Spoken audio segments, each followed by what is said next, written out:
Welcome to PatsCast. Good to be with you. The Patriots coming off of probably the biggest milestone win since the Tom Brady era. And I know they had a playoff team, Mac Jones' rookie year. They were not a terrible team the year before with Cam Newton.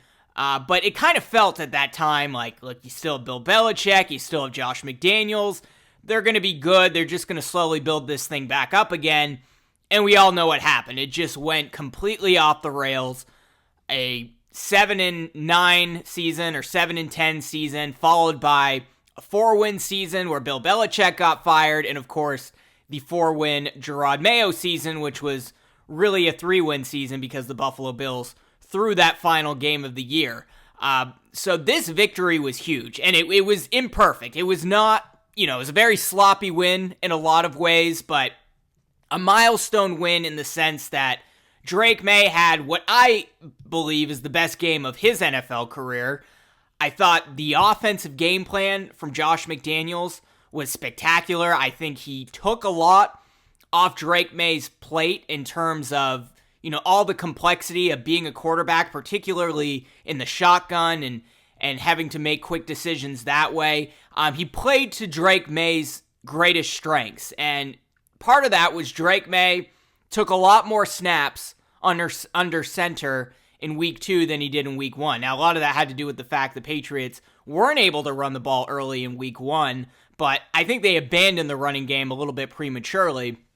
Week 2, it was completely different. They established the run, and they got Drake Maye moving with his legs, whether that was just handing the ball off from under center, taking a few steps back under center and throwing the football, or mixing in some wide zone, which we really didn't see much of ever with Josh McDaniels before. Mixing in some wide zone, some of those bootleg plays, take away half the field, make it a little bit easier for Drake Maye to either run with the football or go through the various options at wide receiver, and you ended up with his most efficient game in his career. 82.6% completion percentage, 10 yards per attempt, and a 137 rating. Drake Maye, his stats were actually pretty good week 1. If you're a fantasy football guy and for some reason you had Drake Maye starting, he probably gave you more points week 1 than week 2, but he made his fair share of mistakes, brain farts, the early game jitters that we've seen Maye deal with time and time again. None of that stuff happened in week 2, and if you look at the PFF stats, Drake Maye, at least as of now, is a top 10 NFL quarterback. Now, we'll see how long that holds. Daniel Jones is killing it down there in Indianapolis. He's a top 5 NFL quarterback right now. And I actually think the Colts are pretty good. So Daniel Jones may be in that comeback player of the year conversation at the end of the year. I think it has more to do with the weapons around him and the protection that he's getting. But Drake Maye, look, we know all the questions heading into the season with the offensive line, with this group of receivers that they kind of threw together. Stephon Diggs coming off of a torn ACL, adding Mac Hollins. Nobody had any idea how that would fit. Demario Douglas coming back as Kayshon Boutte, going to take another leap year 3. And then, of course, you have a new defensive coordinator, a new defensive scheme. There's a lot of moving parts. 2/3 of this roster is brand new. We know it's going to take some time, and we knew it was probably going to be a little bit sloppy out of the gate. And look, I know they lost week 1, but they were competitive that game, and they were certainly competitive, exchanging blows, trading leads throughout all of week 2 against Miami. And look, maybe neither of those two teams are great. We saw the Raiders struggle a little bit on Monday night against the LA Chargers. I think part of that has to do with, I think the Chargers might actually be a legitimate Super Bowl contender, at least at this point in time. So I think the Raiders just had a tough matchup there. I don't think they're a bad team. I don't think they're a great team either.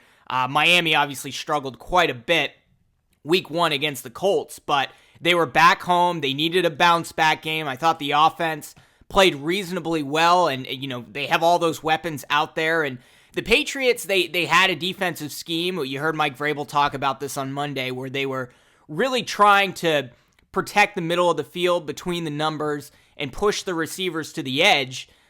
But you have Tyreek Hill and Jalen Waddle out there. They were just able to make the throws and have some of those splash plays that kept Miami really in the game after it looked like it was going to be a blowout early in that matchup. And then eventually they took the lead. We all know what happened with the special teams plays in there. But look, I think this team is on the right track right now. I think they have a legitimate shot at the playoffs. Before the season started, I revisited the schedule and said I dropped the Patriots from 11 wins to 10 wins. I had them starting the season 0-2, with a loss to the Raiders. That's the one game I changed. And then, of course, historically, they always struggle at Miami, whether they're good or not. I thought that would be, you could chalk that up as a loss easily. Well, hey, they're 1-1, and if they stick to my predictions, they may end up with 11 wins. And look at the way the rest of the NFL is playing out right now. I'm not saying they're going to exceed that win total, but the Patriots have a real opportunity here to start stacking wins.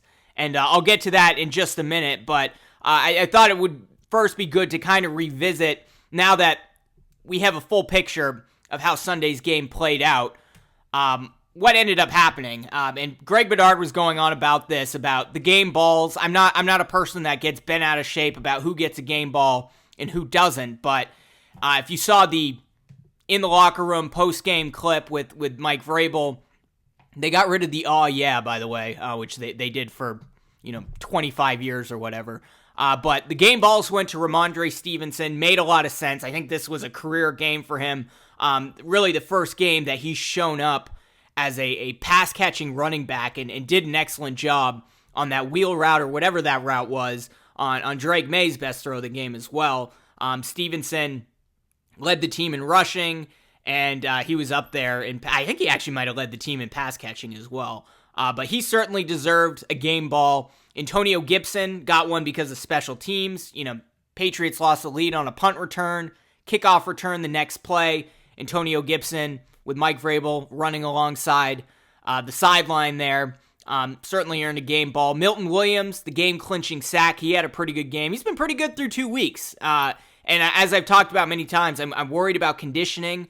I'm worried about the durability of having someone like Milton Williams, who was not an every-down defensive tackle in Philadelphia, seemed to hold up pretty well in that 90-degree Miami heat. So certainly earned that. Marte Mapu got a game ball for an interception. I probably wouldn't have given him that because that was, I think anyone could have really caught that interception. It was a really bad throw from Tua on 4th down, but he earned one. Andy Borregales got a game ball, and a lot of that had to do with Mike Vrabel saying, I never lost confidence in you. I didn't hesitate for a second to send you out there on that 53-yard field goal. Probably wouldn't have given him a game ball for missing 2 extra points, but they're going to ride it out with Andy for a little while, and maybe this was a bit of a confidence booster. And then finally, Zach Kerr, who is I believe he's an inside linebackers coach, but he's the defensive coach who filled in for Terrell Williams as the defensive coordinator, calling plays on the sideline, which Williams doesn't do. He does it up in the booth. I thought that was a questionable decision as well. I mean, I guess it was a reward because Kerr was able to pick up the play calling duties and they picked up the victory and certainly made some defensive plays, but that defense also gave up almost 300 yards in 2 quarters in that game. But I do appreciate the adjustments that they made, not running quite as much man in the first half. They were getting picked apart in man without Christian Gonzalez out there, and I don't even care if you have Christian Gonzalez and Carlton Davis both out there and healthy. You're still going to get splash plays from Jalen Waddle and Tyreek Hill, which the Miami Dolphins certainly did. I guess, good for Zach Kerr, and who knows? I mean, if Terrell Williams continues to have some health issues, at a certain point in time, Mike Vrabel is going to have to make a decision and say, Zach, you're our defensive coordinator for now. Terrell, use the season, get healthy, we'll see you back next year. I don't think we're anywhere near that point in time. He could be back out there calling plays on Sunday, so we'll have to see. But interestingly enough, Drake Maye did not get a game ball, which is obviously questionable. I think there's a little bit of a similarity there with Bill Belichick, who holds the quarterback to a very, very high standard. But then on Monday, Mike Vrabel said Drake Maye was hugely efficient, praised his pocket management. I think eventually Maye will get that, but, this is the type of game that Drake Maye is going to need to repeat time and time again because, look, let's be honest, in terms of talent, the Patriots are not in the top 10, top 15 of the league. Hell, they're probably not even in the top 20. You're going to need your quarterback to be very efficient out there. And I again, to praise Josh McDaniels for that game plan, for him to kind of abandon some of the gap, duo, power run, traditional offense type stuff that he's done for so many years and begin incorporating the Sean McVay, Kyle Shanahan type offense while still maintaining the essence of the Josh McDaniels offense. That just goes to show that Josh McDaniels, he's going to play to the strengths of his players. He's not going to get ideological about it. We've always known that, but I never expected him to be a wide zone, West Coast offense, traditional West Coast offense type guy. But you have to remember, the Patriots, they drafted Drake Maye last year after they brought in Alex Van Pelt as the offensive coordinator who runs a West Coast offense. They have a lot of the players on this team that were brought in here, whether it was Matt Patricia who tried to run a West Coast offense or Alex Van Pelt last year. Some of these guys are a better fit for that type of scheme, and that doesn't mean that's what they're doing entirely, and it didn't seem like they were truly efficient on the wide zone, but what that does is give you opportunities with play action, with bootlegs for Drake Maye to really do what he does best. And, he escaped a potential sack from Matthew Judon for a touchdown. He had some time in the pocket to throw on various plays, threw a dime to Kayshon Boutte in the end zone, which I have no idea how Boutte was able to come up with that. I don't know how Drake Maye was able to place it so perfectly. He lofted that. It was not a bullet pass. And, Drake Maye's great at those types of throws, so I guess I'm not too surprised. And, of course, the throw under pressure, stepping up into the pocket, holding the ball close, and hitting Ramondre Stevenson on the sideline. Best throw of Drake Maye's career right there, and probably the best play of Ramondre Stevenson's career as well. So, a lot of growth coming from week 1 to week 2. We need to see them start stacking wins. I thought the offensive line, they really limited the run stuffs. Now, a lot of that had to do, I know Miami has like Bradley Chubb out there, but for the most part, there's not a lot of really great defensive players. They're very weak at the linebacker position, but look, the offensive linemen did what they needed to do. Go look at the PFF grades for Will Campbell and Jared Wilson. They were nearly flawless out there. I know Will Campbell had a penalty there at one point, but they were significantly better on the left side of the line than Morgan Moses and Mike Onwenu were on the right side. And, of course, Moses had, I think, 3 false start penalties that game. Not great. That's not going to cut it for a veteran. And then, of course, Garrett Bradbury has been a pleasant surprise at the center position. I think now that we're out of training camp where he really struggled, we're out of the preseason where he struggled against fourth stringers, he's actually game planning week to week, getting used to the traditional week to week NFL schedule. He's a veteran. He's used to it. But that seems to be his comfort zone, and they seem to get the best out of him that way. So I think as much as I was pushing for Jared Wilson to be the starting center for years to come, and maybe he eventually will be that guy, him and Will Campbell are pretty good on the left side, and if Garrett Bradbury can hold strong there at the center spot, assuming everyone stays healthy, this is an offensive line that I don't think they're going to be top 10 of the PFF rankings at the end of the year, but if they're middle of the pack, you have to chalk that up as a success. And look, Drake Maye, you have to remember, he's never had a good offensive line.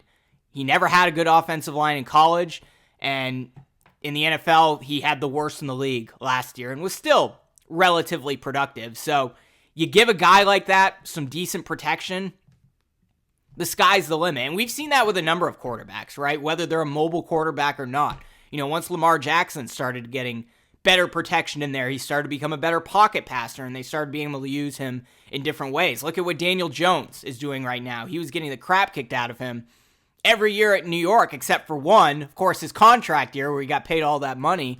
But now he's at Indy, who are probably a top 5 offensive line, and he's looking like one of the best quarterbacks in the league. So if you're middle of the pack, with all that Drake Maye's had to deal with, and Josh McDaniels continuing to play to his strengths, this team, I think, can potentially go on a tear. Now, I think they need some improvements on defense.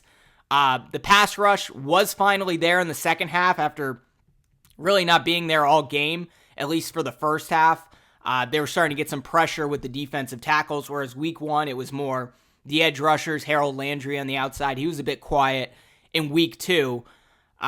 Christian Gonzalez is going to make a big difference. Mike Vrabel still, not giving us a ton of information. He said it's possible that Gonzalez is out there on Sunday, but that's really all he said about it. But Gonzalez will help things out a lot because then you have Davis as your number 2, and then you can decide, whether you want Marcus Jones matched up in the slot. Tight ends and bigger receivers, they like to pick on him, so maybe you go with Alex Austin more in those situations. They can scheme around it, but if they have everyone healthy at the DB spots, there's a lot more the Patriots can do defensively. And continuing to mix up the defense, right? I mean, man-to-man just did not make a ton of sense in that first half against Miami. They switched the zone, played a lot better.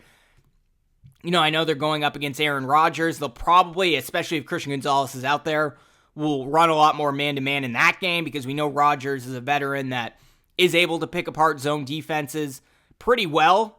But if it's not working, you got to abandon it and switch the game plan at halftime in the locker room. That's what the Patriots did on Sunday, and I think that's ultimately why they walked away with the victory. But look at their schedule going forward. And I'm not going to do the full schedule thing. I've done that a couple of times on the podcast, but as I've said, the landscape in the NFL has changed quite a bit over these last few weeks, particularly with some of the quarterbacks going down. Of course, you have Aaron Rodgers coming to Foxborough this weekend, but that Pittsburgh defense, similar to the Miami defense, as we saw in week 2, I think the Patriots can beat up on them quite a bit.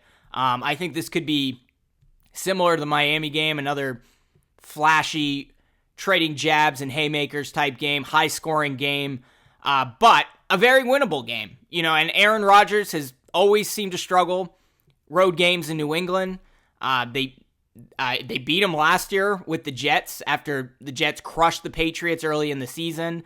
It was the game that I think Drake Maye went down the first quarter and Jacoby Brissett finished it out and they won. I think this is a very winnable game. Then you have week 4, Carolina Panthers coming to Foxborough.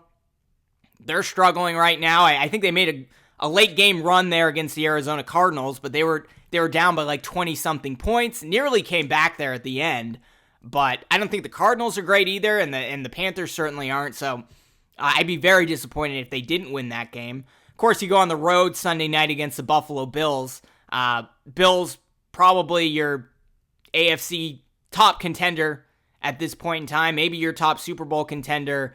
Absolutely crushed the Jets week 2, great comeback week 1 against the Ravens. That's probably going to be a loss, but then you have a stretch of games where it's like, are the Patriots really going to lose these games? They go on the road to New Orleans. New Orleans is nothing this year, so that should be an easy win.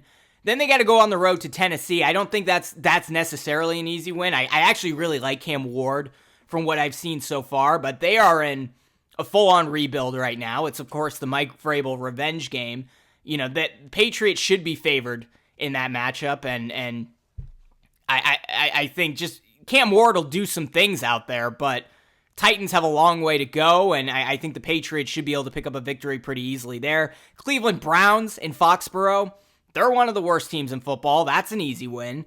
Then you have the Falcons coming to Foxborough. I think the Falcons are better than we probably think.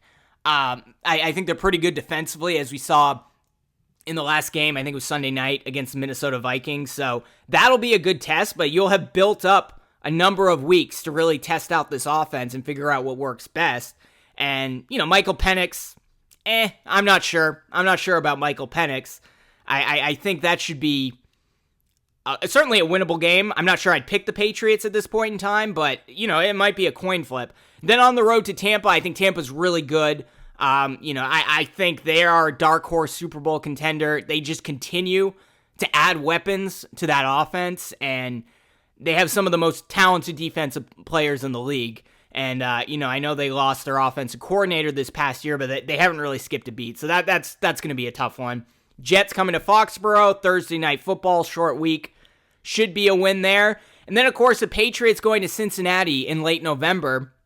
We thought that was a guaranteed loss, right? Because, the Bengals, they always struggle out of the gate, but, as they get into October, November, December, they're one of the best teams in football. Well, Joe Burrow is not going to be back in all likelihood until at least December, so you're going up against the Browning quarterback. I know they won last week, but I think it's going to be a lost year ultimately for Cincinnati. Who knows what they're even going to look like by November 23rd. So the Patriots have another shot to win at Cincinnati, just like they did last year, but late in the year this season without Joe Burrow out there. So, I'm a big Joe Burrow fan. He was actually my fantasy quarterback, but I'm kind of bummed that he's out, but this is an opportunity for the Patriots to continue racking up wins. Then you have the New York Giants coming to Foxborough the following week. Okay, I guess I am doing the full schedule thing, but you have the New York Giants coming to Foxborough.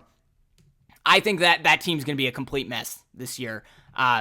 First of all, I don't get the Brian Daboll hype. I never got the Brian Daboll hype. I know he was in New England for a period of time. He did very well working with Josh Allen in Buffalo, but since he's become a head coach in New York, and he's been there for a number of seasons now, it's been very disappointing, and who knows, he may not even be the head coach by December 1st. So obviously a very winnable game. Bills coming to Foxborough, obviously a tough one. The Ravens on the road, probably 2 straight losses there. And then they close the season with 2, pretty easy games, in my opinion. You have the Jets on the road. Jets will probably be out of it at that point in time, the second to last week of the season. And then the Miami Dolphins come to Foxborough January 4th to play in cold New England weather. Miami looks like a very different team in December, or, much less January, than they do in September in the heat in Miami. And they're a different team at home as well. Hard to pick against the Patriots in that game. So really, I only see 3 games here where I'm like, or 4 games here where I'm like, all right, the Patriots aren't going to win that one. But everything else, I think they can, they're not going to win everything. This is the NFL. There's parity all over the place. But, other than the Bills twice, the Buccaneers, and the Ravens, these are all teams they can beat. The Steelers, the Panthers, the Saints, the Titans, the Browns, the Falcons, the Jets. The Buccaneers. The Buccaneers is another tough one. The Giants, and then the Jets and the Dolphins again. If they end up becoming a good team, and they become a good team quicker than we think, this could be a 12-win team. I don't think that's going to happen. I'm not predicting that right now. I'm sticking with my 10-win pick. I think the one game I would change is the home game against Atlanta in early November, but Atlanta's a big question mark as well. So, look, if they can defeat the Steelers on Sunday, win a close game, win a shootout against Aaron Rodgers, which I think it's probably going to be that. You got the Panthers coming to town the week after. You better win that game. You're starting 3-1 with Mike Vrabel. And yeah, they'll drop to 3-2 against the Bills, but then you have 3 easy games. Saints, Titans kind of an easy game, and the Browns. So you're looking at what? Let's say it goes like I'm expecting it. So they start 3-2 after the Bills game. Then they improve to 6-2. Like they could be 6-2 8 weeks into the season, not because they're necessarily a good team, but because they're playing a lot of bad teams. And as Mike Vrabel has said many times, as he always preaches, we want to be a team first that takes advantage of bad football. And yeah, there was plenty of bad football from the Patriots on Sunday against Miami, but especially late in that game, they took advantage of bad football, and Miami just made few more mistakes than the Patriots did, and there's plenty of teams here that are going to end up making mistakes. So, I don't know. Let me know in the comments below. What do you think the final win total is going to be at the end of the season? Are you encouraged by Sunday's game? If there's a reason to be discouraged, it's because they played 2 bad teams, potentially. I don't think the Raiders are a bad team. I do think the Dolphins are a bad team. I think they're a good offense, but a bad team ultimately. But, if they can continue to grow and improve, and Josh McDaniels continues to scheme around Drake May's strength, he schemed around Mac Jones. And, I guess Mac Jones looked pretty good last week, but, if he can make it work with Mac Jones, Mac Jones' ceiling, Tom Curran said this the other day, Mac Jones' ceiling was Drake May's performance on Sunday against Miami. So, Drake Maye has a long way to improve. He's only 23 years old. There's a lot that they can do with that. So, speaking of Mac Jones, I said I was going to talk about him on Sunday, and then I completely forgot at the end of the podcast. I still have a soft spot for Mac Jones. I'm one of the few Patriots fans that is still rooting for Mac Jones. I want him to succeed. I think he's a smart quarterback with a lot of physical limitations. And look, do you ever want him to be your starter out there? Of course not. But he's on a 2-year contract in San Francisco. I think they're pretty comfortable with him as their backup. This is a guy that Kyle Shanahan wanted to draft at 2nd or 3rd overall, and then was talked out of it, and they ended up with Trey Lance. Frankly, they would have been better off with Mac Jones than Trey Lance, but that's how they ended up with Brock Purdy ultimately.